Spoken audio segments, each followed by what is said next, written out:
Hello there. Hi, Hey, Greg. How's it going? pretty good. Good. Going well. Good. Thank you so much. I love your background. Thank Thank you. you. Thanks, bud. You- Always branded. That's right. We're going to talk a lot about that. Please introduce yourself. I'm Dr. Julie Gill. I'm an endodontist in Allentown, Pennsylvania.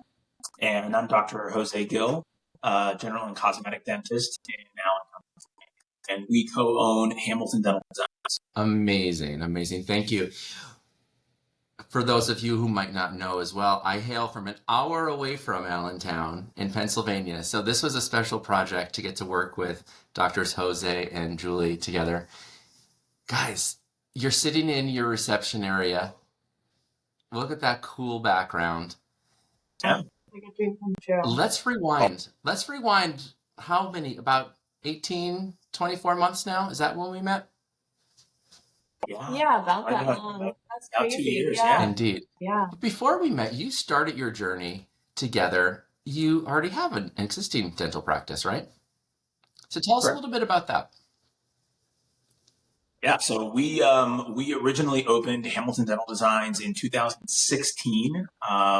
It's actually, the old office is about 300 to 400 yards right down the street it was a brand new strip mall that they had built there on a very commercial thoroughfare right here in the middle of town. And we kind of hopped on it. It was like 2,200 square feet. They didn't really know what to do with that 2,200 square foot corner of the building. And a friend of mine kind of brought me over and was like, "Hey, you should check out this space." And at that time, I was working as an associate about 45 minutes away from here. But I brought Julie over. We looked at it. She was like, "Yeah, this is it. You're going to open your office here." So we did, and we built it from scratch, which is a conversation in and of itself. It was basically a from scratch dental office. We had 0 patients when we opened our doors on the first day, and it was a journey. Those first 2 years, lots of different stresses, and it takes time for things to grow. A lot of staring at the phone. I had 2 people that worked for me at the time, Aaron and Melissa. My dental hygienist was my dental assistant. It was such a small operation, but we grew, and I added another assistant. I added hygienists and more people at the front, and then it grew to the point where after probably maybe 2020, 2021, like right after COVID and things really, really got crazy busy, I think, for most people in the dental field. We just realized we wanted to grow the space more, and we wanted to have our own building. We wanted to kind of do it all again, but really with our own space and our own property. And so that was it. We wanted equity in the location. So we thought we were going to be really smart and say, well, we've already done this before. How hard could it be a second time around? Now we know what we want and what we don't want. Let's just build out a brand new office, 4,400 square feet this time. And we did not know what we were getting ourselves into. Every project is unique. Whether you've done it 1 time, 5 times, or 10 times, everyone is going to have some type of roadmap, and you don't often know. You can plan ahead, you can draw the map, but as they say, the territory does not always reflect the map. Yeah. And we've had a lot of lessons together. Before we get into your new space, tell us a little bit about what it's like to work together, husband and wife team. How'd you guys meet? Well, I said I'm an endodontist. I actually graded one of his root canals. I was in residency. He was in dental school. It was my last year of residency, your last year of dental school. Yeah.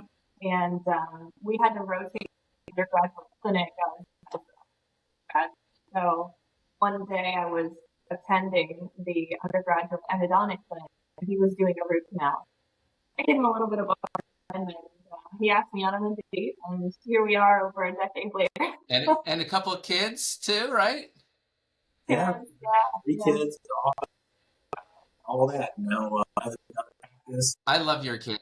One of my favorite memories, literally, of the past 10 years of designing dental offices is that your daughter filmed us as we were walking through the construction site. Oh, that was our favorite moment. The most uncoordinated of all three of our kids. And was like doing this. And, It was perfect.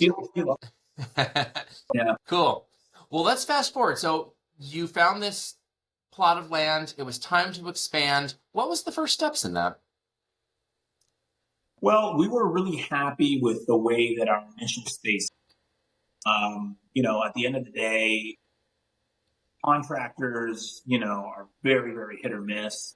And we felt that the contractor that we had worked with initially on our first project was, number one, they were doing quality work. And number two, they stood by their work. Kind of meant a lot to us. So when we decided to go forward with the second project, that was kind of the first phone call. I said, they were obviously, and got going really quickly in developing plans and looking through kind of the map of the plot and the surveys that we had here, and things kind of happened really, really quickly and really slowly after that, because we started developing all these plans very quickly, but the township, as with anybody who's done ground up construction, sometimes I think that the hardest thing is actually digging the hole in the ground before the building even goes up, because you have to pass permits for all this different stuff. And they had to, it's a long story, they had to have us redo a whole bunch of the drainage design for the property, but it took us probably another year longer than what we thought, just for the township to give us the green. And then we had all these plans drawn up with the contractor, and we were like, I don't know, maybe 50%, I'm going to say, confident that the plans were where we thought they should be. But we had no real guidance about like how things were going to really be fleshed out on the inside of it. It was very rudimentary. We're talking about now, this is 2023, right? Like early 2023, when you came to me and you were like, we need, well, the first thing was we need to an IT company that is really going to be able to handle this space. And you got me in touch with people over at Surf CT who were wonderful and really helped us kind of get, I mean, the IT in this place is incredible. This building is so wired, it's unbelievable. But on top of that, the Surf CT guy said, well, who's doing the interior design? And we were like, the contractor? And they were like, do you guys want a name of somebody? And we were like, sure. And so, they got us in touch with you, and design-wise, Julie had kind of like done her own research, and she was like, you need to talk to Greg Marinelli. And we realized after our first conversation with you, I turned to Julie after we were done, and I was like, Julie, I think that we're going to be the first maybe practice owners, dental practice owners, who have built an office completely in reverse. Like we got, with the last person that we talked to in the whole process was the designer, and the first person that we talked to was the contractor. And in reality, it should have been completely upside. It was completely upside down. Right. So, the good thing about it was we had not begun to pour concrete anywhere yet. Like it was still it was a hole in the ground in like the permitting phase, and we had actually gotten the plans approved. But then the contractors were like, if you're going to get a designer involved in this IT company and everything, just don't change anything on the outside of the building, and we're fine. Like, and that's basically kind of how we did it. We tiptoed the line. We're like, all right, we're not going to change anything on the outside of the space, but the whole front third of the office, especially, just needs to be totally revamped. And so that was also very stressful. Yeah. But when we saw what your vision was and what you kind of came up with, it was like, we were like, Julie especially, because Julie's one, it takes a lot for her to be ecstatic. And when she saw the renderings that you gave us, she was like, this is it. This is exactly what I needed, was for somebody to show this to me so that I could say, yes, this is what I'm looking for. That's awesome. Well, thank you for saying that. And those renderings really do help to allow the creative vision to come through the screen really in our design process and for you to fall in love with the space.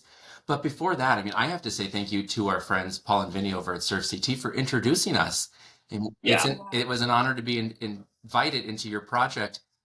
And I've learned so much from those guys over the years. You know, a couple of years back when Paul and I first met, he was talking about this concierge approach to dentistry and how the patient lounge when they walk through the front door is so important. So I've learned so much that we've installed into your project.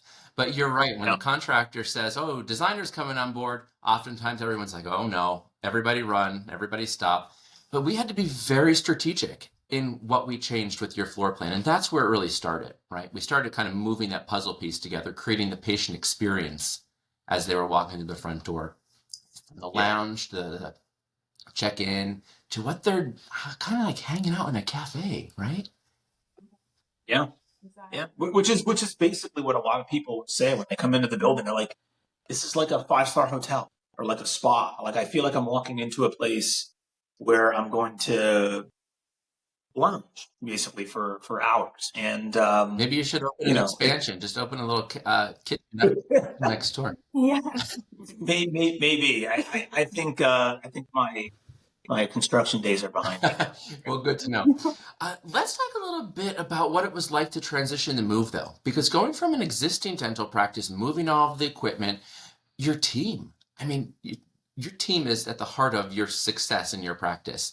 What was it like for them? How did you prep them for the big move and all the changes that they were going to encounter? We've been pretty lucky with a core group of team members. So the people that have been with us kind of from the beginning, more or less, were great. Because we were moving and we were growing, we were expanding the team. So there was a lot of changes at that point, not only moving the space, but then adding new players onto the team. So, you know, there was a lot of things in flux. They were extremely excited to come to the new place. We kept bringing them down as the construction progressed so they could retain that excitement, because, you know, when we talk about it, and we had been talking about it for years at that point, you know, it's easy for the excitement to fizzle out. So we tried to keep them engaged in the project as it moved along. And then it was honestly, the move was probably the most stressful couple of weeks or month of the entire experience, because it was such a moving target. So like, you get close to the end of construction, and you're just trying to guess when it's going to be ready, when the township is going to give you a CO, a certificate of occupancy to be able to get in here. So, you know, we were guessing and canceling a week of patients, and then something would change. There'd be a setback, and we'd have to call those patients and fill in another week and cancel another one. So, you know, that part was really hard. But, you know, overall, I would say our team kind of took it in stride, and they were a big part of moving everything, just doing the physical part, bringing all the supplies down and getting things restocked. I mean, they put in a lot of hours in getting them. For anybody that's doing that, for anybody that's moving from an existing location to not adding on, not opening a second location, but literally moving your office from one place to another, you have to account, you know, you're only going to have one compressor, one vacuum. You know, I mean, if you're moving your dental chairs, like we moved 5 chairs over and we had 2 new ones installed at the new place. But like, CBCT. you know, the CBCT, like all the X-ray stuff, all of those things have to be taken apart and put back together in the new space. So you're literally not working. I mean, we basically took a 2-week hiatus in the middle of September to reopen the office. And if you're already a very established office, you know, it takes, if you don't have the capital set aside to account for that half of a month at least where you're basically not working, not to mention the wobbly schedule that you've got on either side of that gap for a while, it creates a big deficiency hole in terms of the finances. You have to kind of be ready for it, because it takes a little while to dig yourself out of that. You don't realize how much production you do in just 2 or 3 weeks of time. And when you're totally shut down, when the lights are off, it can be a big problem. One of the biggest questions we receive when working with new clients is, how much is it going to cost? I'm going to ask you some deep questions here. You don't have to share exact down to the dollar. But, I'm located in Southern California. A lot of our projects, I say 75% of our projects are here. Price of construction is high. Land is at a premium. Majority are leasing spaces. All over the country, it's different. When we're working with clients, you have the great opportunity to buy a parcel of land and build from the ground up.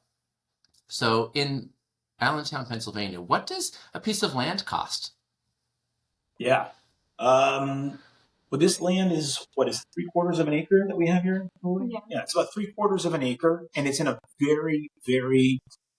It's on a very popular and busy street, so it's been well developed in the last 5 years. Probably the hottest commercial area on the west side of the Lehigh Valley. So 3/4 of an acre here. I mean, I think we paid $675 for this, just for this land, and it had a couple of condemned houses that we had to knock down. I mean, the land itself is not cheap. It's really, really expensive. I mean, even for a place like Pennsylvania, right? Outside of Philly or Pittsburgh, you can still find places like this where land is, they're just not making any more of it, and so, these areas are still growing, but a lot of times, you have to, take over space that already unfortunately exists. Having something you can build from the ground up can be very difficult. And then, people say, I've told people, anytime that you're dealing with construction, it's going to take longer than you thought it was going to take, a lot longer, and it's going to cost a lot more than you thought it was going to cost. So you can say, how much more, from your budget did it go over? Well, it was funny because when we first were thinking about buying the property, we had the contractor that we were familiar with come out and just look at it and give a ballpark figure, because they knew what types of finishes we were going for and all of that. And it ended up being more than double what his estimation almost was. 3 times as much. Yeah. Almost 3 times as much. I mean, and you have to account for in my head, I thought to myself, well, we already have computers. We've already got a lot of the dental equipment that we need. So that's not going to be a significant cost.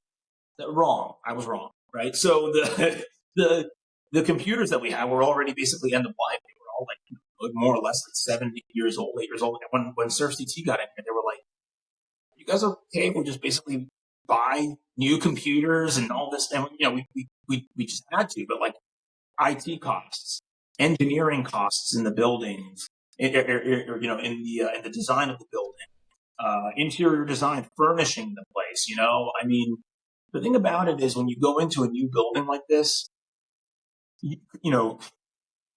it's very difficult. In your head, at least if you're like me, you think to yourself, well, we'll just bring over a lot of the old stuff and then just fill in the gaps. That everybody knows that's not the way that it works. This is a brand new space, and you're not just gonna, close your eyes and just basically put the old stuff there in a brand new location. It needs to be a brand new space. It needs to feel cohesive all the way around, or else you're missing the point entirely. That's right. It's much like buying a house. We were talking earlier about the fact that I'm in my new office here, and if you can see the rest of the house, somebody would say to me, well, why didn't you just bring the furniture over from your old house? I'm like, well, because that was for the old house. Yeah. And in my profession, I literally am like, you know what, I walk into this house and it speaks to me. And the same thing with dental. It's like, what does that space say? And it's funny because we have to translate that from the 2-dimensional floor plan into the renderings, then into the actual real life space. And it's really neat to see how your renderings are pretty much exact to how the end result is. And Julie, I remember this one phone call. You're like, there's this little piece of trim work on the bench that it's not in the rendering. I can't handle it. The details really I get obsessed with. But yeah, it was the first thing I noticed on the bench when I walked in. I was like, that is not the rendering. That's just not it. And it was bothering me so much. So yeah, You have to I've accepted it now. So. You have to manage certain things, right? Because Julie fell so in love with the renderings that, she'd be like, I don't know why the contractor did this. I just want exactly what Greg said. Exactly what Greg put down. That's exactly what I want. And, I think that even in the most ideal circumstances, and I think that, contractors really, they built a great building here. I mean, there's little things, even now, they're still working on it. We've been in the building 6 months. There's still things that are being finished in here. So that's another thing to kind of, to tell people is like, just because you move into the space does not mean that it's done. I don't think, I've talked to people who are in construction all the time, and they go, there is no project nowadays that is like completely 100% finished the day that you move in and start actually seeing patients or clients or whatever. It just doesn't happen. So, and it actually works to your advantage too, because the building has to settle and there's different details, things that have to get worked out, and you need the contractor to still be involved up to a year after you're actually already opening the space. But I mean,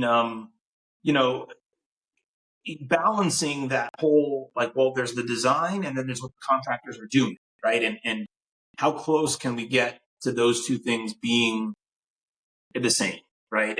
And I think if you get 98% of the way there, I'd say that's pretty good. That's pretty good. You got pretty close to 98. Oh yeah, very close. I mean, it's amazing when I look at those pictures and I look at the building. I'm like, wow, it really looks exactly the way that Craig dreamt it up. So it's cool. I'm so happy for you guys. If you're comfortable sharing the rest of your team members, I mean, who else was on your team? Actually, specifically, we have a lot of questions because people think that they have to save lots of money. And we have some really good friends at some popular banks that give dentists a lot of money. Yeah. And what does that look like for you in that venture? Like, do you use a lender or were you using savings? Again, you don't have to share the numbers, but just to let people know what that looks like. Inevitably, we ended up putting some of our savings basically into the project at the end of the day. Again, it always ends up costing more. So you think to yourself, well, we'll put this much in, but then you always end up having to put in more. I mean, just be ready for that. Be ready for the fact that you're going to end up spending more, and you're going to end up, in most cases, borrowing more. But, a project like this, for most lenders, I think ends up being an SBA loan, which means that you're going to partially finance some of it anyway, no matter how you kind of like spin it. But, we worked with Live Oak Bank and, our contractor is a local contractor. I mean, local is at least an hour away from here. Those are probably the two big players aside from Design-Wise and SurfCT. You end up having to use a dental rep of some kind. Henry Schein, Benco, Patterson are probably the biggest ones because they know the equipment that you need, for better or worse. That's where you're going to end up getting the stuff that you really end up needing in the process. And community. We had talked to some other more local banks that we were comfortable doing loans with, but because it was a ground-up construction, we really had to search around for a lender that was willing to take on a project last time. And I think that lenders, to a degree, are if it's a big enough lender, especially, right? If you're using one of the big banks nationally, or you're using something like Live Oak, which does a lot of like medical dental lending. I think that these companies inherently understand that projects evolve and change, right? And especially a project like ours, from the time that we purchased this property, because we needed to get a lender just to purchase the property. But that part of the loan had to be incorporated into the build out, which didn't end up happening for another 2-3 years. So it was a very complicated loan, and the cost of everything ballooned tremendously because of the construction after COVID, because of the changes that we made to the outfitting of the office. There were times where I had to come back to the lender and be like, listen, I don't know how to say this, but I need like hundreds of thousands more dollars than you're already. And they had agreed to lend us more than we had asked for at the very beginning of the project. Yeah. So, but then I had to come back and be like, actually, I need more than what you actually gave us.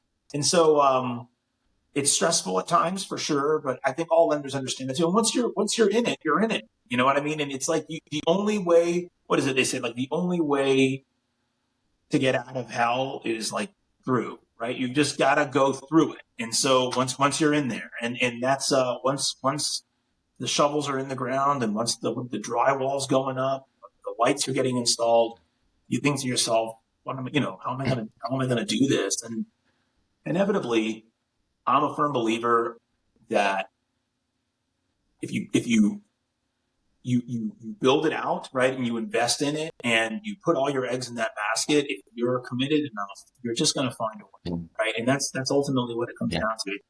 Saying it's not stressful. This is not for everybody, but it does bear fruit. And I know that, every month that goes by, I feel better and better and better about it. And I know that a few years from now, I'll look back on this and say, yeah, this was just, it was really a dream come true. It just doesn't feel like, even when we opened the office, the day that we first opened it to patients, I was so stressed. I didn't enjoy a second because you're just getting used to it. Your team members are running around like your assistants. One of our assistants said it. Yeah, she said there's just no muscle memory yet. Like, you don't know. You're used to a certain space, and if one of the dentists asks for something, they know they can do it with their eyes closed. They can grab whatever it was. Here, it's just a new environment, so everybody was kind of fumbling around. And then, and I'm thinking too about all the added costs that we had, all these different things we were anticipating, the bills that were coming from the move, from all this, So like, there's just no money for anything. It's crazy. It's crazy for me. It levels out. You know what I mean? And that's So looking back at the whole entire journey, this is for each of you. What is your favorite memory, and what is like the one thing you're like, man, that was horrible? Oh boy. I think the move for me was really difficult. It felt like we'd take a few steps forward and then like 10 steps back in the process. So like the moving target was difficult, but just even getting things over here. So we'd like move stuff in or assemble chairs or whatever, but there was still construction going on. So things were getting dirty. And my parents are saints, and they were here all the time helping out with stuff. My mom was here like in the middle of the night scrubbing the floors, because we just never knew, is this next day going to be the day that we can finally bring a patient inside? So we were just constantly cleaning, but also moving, and it was, and then also there's the rest of our life too. So like we said, we have 3 kids, so their schedules are still going in full swing, and we have all this chaos in our day job. So yeah, it was probably my least favorite time of the whole project. I really was excited by, the IT planning, the design planning. That probably, I guess, was my favorite part, just putting all that together. And it's funny, going back to something we said before about how we did everything in reverse. You think to yourself, like IT, that's stuff that's superficial. It's stuff that comes in after all the nuts and bolts are already in place. So you don't even think that you have to think about that in the beginning and the architectural design process. But it does play a big role. And if you do think about it early on, it can dictate how you design things. And I learned a lot about that by talking to Surf CT and then with you about the patient experience and making sure that the big stuff plays into all of that. So, yeah. Thank you. For me, again, I would probably agree. The 2 weeks that we were getting ready to move, or that we were moving, were a nightmare. Mm-hmm. Just, for what was for Julie, maybe the logistics of the move and making sure that things were being done the right way, the construction and the finishes. But for me, it was like I kind of had all of the accounting to think about. So I was thinking about numbers, and it was just the stress of being closed. Is the township going to give us our CO today? Are we going to be able to get in there? Do we even have phones that are working right now? Is anybody answering calls? So like, if a patient calls with an emergency, what are we going to do? What are we going to do? It's really wild for a while, and you don't sleep. I'm not sleeping well. Like 2024, man, I was not upset at all to see that year in the rear view. Once we were done, I was like, it. Like, let's, we're done. But, I would say there's a couple of moments that stand out to me though that make me feel like it was really worth it. And one of the things, kind of weirdly, one of the things that actually stands out to me was maybe a week or two after we got in here. My dental supply rep came in here, and I've known her for years. She's been basically doing orders for us since my office opened on the first day. Very sweet lady. She came through, and she came to talk to me, and she was like, I just can't believe this. She goes, I go to dental offices every day, all day. That's what I do, all over this whole entire region of Pennsylvania and beyond. And she was like, there's nothing like this out there. Yeah. Nothing like this. And that, it made me feel like if we're going to go through all the trouble and the hassle of doing this, it better be unique. Yeah. It better have its own feel, and it better be something that like I can confidently say, like, this is our space. Not that it's necessarily better or worse than anybody else, but like you're going to walk around in here and you're going to realize, okay, these people are very, very focused on the details, and they want to make sure that you understand the second you walk in here, this is different. This is going to be different, and it says something about the kind of dentistry that we do. The way that I attack like cosmetics, and the way that, that we just everything with precision, and we're not just trying to dress it up. We really mean it. And so it felt really good to hear that from my rep. That's really great feedback. The energy you put in is reflected in the output. Yeah. It truly comes down to that. One last question, and then we'll tie things up here. How has your dentistry, the practice of dentistry, changed when you have a patient in the chair? Yeah. Well, I will say, I tell young dentists that I talk to sometimes. I had one of the dental residency programs in here in our conference space a couple of weeks ago, actually, and I was doing some CE in there, and I love using that room. But I tell them, a lot of times people think to themselves, well, I want to be able to talk to patients about comprehensive dentistry. I want to be able to like really sell somebody into doing a smile makeover, like really have them kind of commit to doing a big case. And I just tell them, you can't do that. You cannot, you're not going to be able to convince a patient to spend $15,000, $20,000, $25,000 to do, a nice case if you're working in a poorly lit basement, that's dirty, and that doesn't showcase your work. It doesn't have an ambiance. So my dentistry has changed only in the sense that when somebody walks in here, one of the first things they see on the wall is basically there's a frame TV that's like portraying like all of my before and afters. Yeah. They can see the dentistry that we're doing. They see this space and they're like, this is not a place where we're cutting corners, And I think that we always kind of strive to create the same experience. So we always had like a photography studio, and tried to always show people what they could have.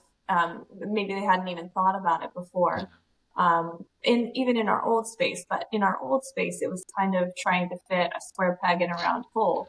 When you get to design a space, you know how you want to do dentistry already, and you can kind of fit the pieces in a way that it's much more fluid. So, as you walk in, you go through the photo studio, you go through a consult suite, and then you work into the operatory. So, the flow of this space is a lot better and more suited to the way that we always did dentistry. So Cool. The patient just doesn't ever feel like we're guessing at anything. They understand from the second that they walk in here, they're like, they've done this before. This is very, very cohesive, so Cool. it affects the dentistry. That's great. That's great. Thank you guys for sharing your story. For I sure. know to all the listeners that this is going to be a really pivotal moment because there's so many people out there thinking, what is my next move?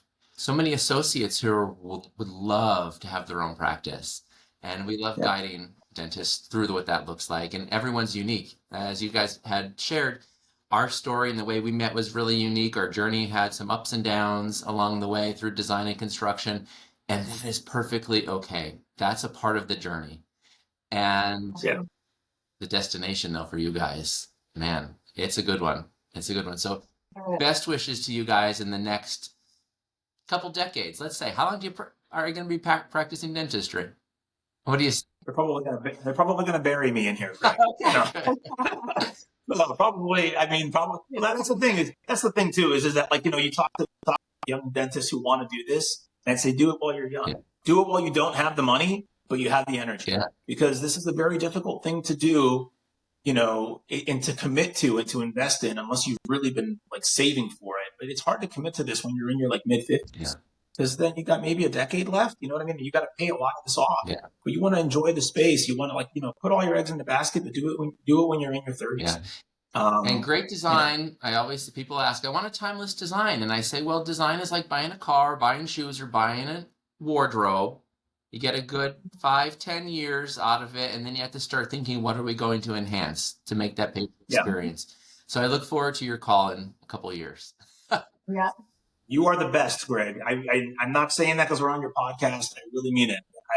I tell Julie all the time, between you and Surf CT coming in and reimagining this space, it took it from what was probably going to be a 3.5-star, operation to like really being like a 5-star operation. Would you and we have you to thank. You're welcome, of course. Would you call it a 5-star tooth spa?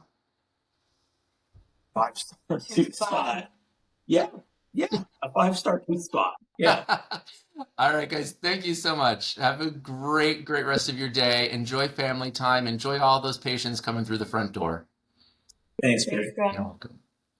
Appreciate it.